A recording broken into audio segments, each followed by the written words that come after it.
Hi, I'm Pastor Brown with Peace and Victory Missionary Baptist Church located in Memphis, Tennessee. I've been ministering for 12 years on a different ministry, but I felt in my heart that God wanted me to start my own ministry. So in 2012, I had started having service inside of my living room, and God blessed me to be able to get a small room.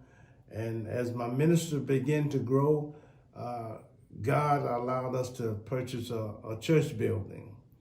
And I thought at that time my ministry was doing great.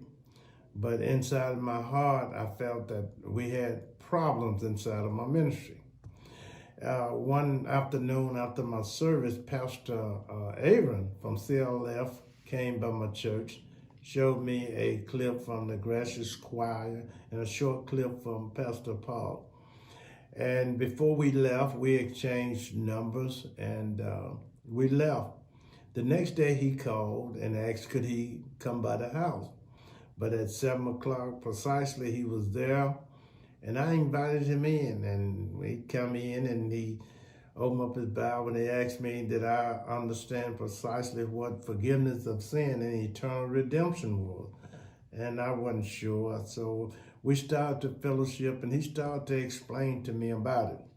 And while he was explaining, after he finished explaining to me, he asked me about a conference in Dallas. We went to Dallas and I was very, very impressed with all the pastors from all over the world. This was my first conference that I ever been in. And all the people from all over the world was there. But I was most impressed by the message that Pastor Paul preached, especially the one about Esau and Jacob, and how that Esau, through his own strength, tried to obey the word of God, his father, Isaac, and Jacob, who didn't do anything, who allowed Rebekah, his mother, to do everything for him. Jacob stood before his father, covered with everything that Esau had on, while Esau was out trying to do what his father asked him to do. And I thought in my heart through this message that this is the way that I've been teaching and preaching, to do it Esau way, to obey the word of God. He was trying to obey his father's word, go out and kill him, get him some food. That's what his father asked him to do. So he was doing what the word of God say through his own strength. But in other words, Jacob, who allowed Rebekah, who at that time represented Jesus Christ, and she said, I would do everything for you. And Jacob said that mother, if I go before my father, and he knew that I'm Jacob, that instead of blessing me, he gonna curse me. And Rebekah, his mother, said that if he cursed you, I would take the blessing. I would take the curse. If something happened, I would take it. And that's what Jesus do for us. He covers, he protects us, he take on everything that we have. When I was so impressed by that message, how that when we stand before God, that if God see 1% of our own self in us, when we stand before him, that we'll curse and we'll die. So when Jacob went before Isaac, he was covered with Esau. For he had on his hair, he had on his clothes, he had on his smell. So Isaac didn't see Jacob, he saw Esau. And that's how he got the blessing. But when we go out, as Esau did and try to do things on our own, we can only end up cursing. I was very impressed by that message that Pastor Paul had preached there.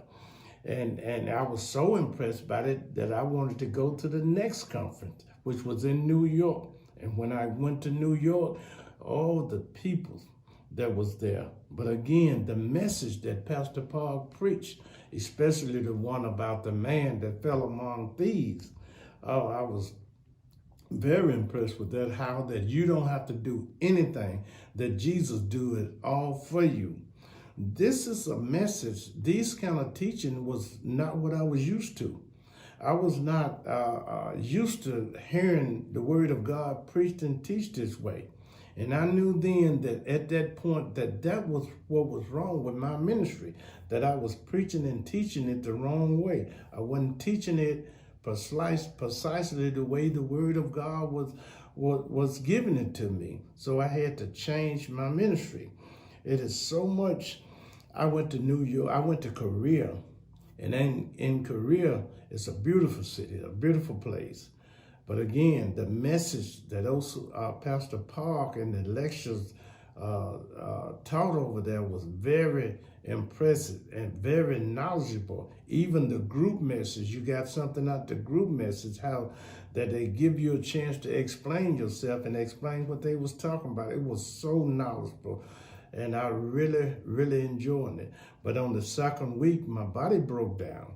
So I got real sick coming back, but God brought me through that also.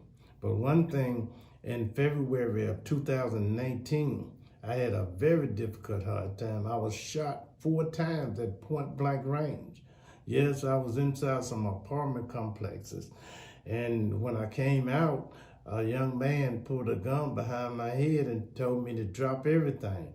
And when I turned around to look at him, he started shooting.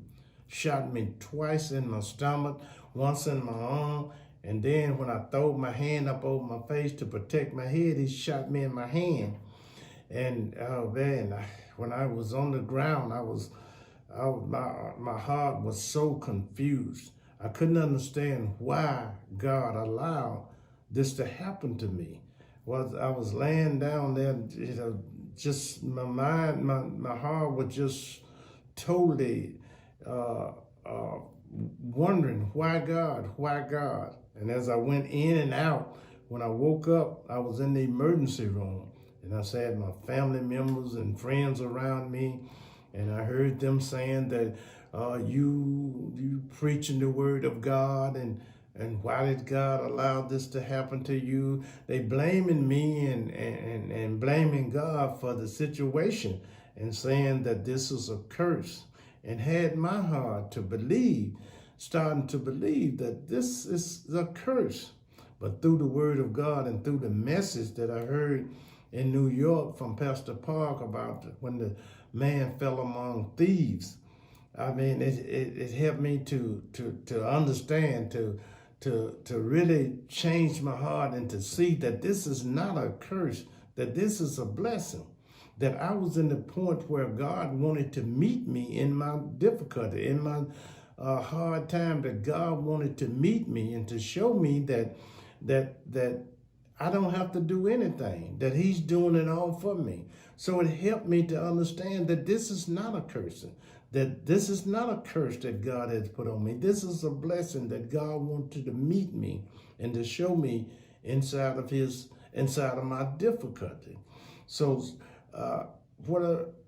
this lesson and teaching that I hear from Pastor Park and CLF is a wonderful thing. It's so knowledgeable, and I wanted to continue to be a part of CLF and continue to go and attend these conferences, and I just want to pray and ask God that I grow in this here, that I be able to teach my people that salvation come to those who allow Jesus to do things for them, that salvation do not come from your own strength or something good that you have to do, that if you allow Jesus to do it for you, that is where grace and salvation come from. That is what I learned so far in this teaching and the CLF, and I want to continue to be a part of it, and I want to be able to share this with my people.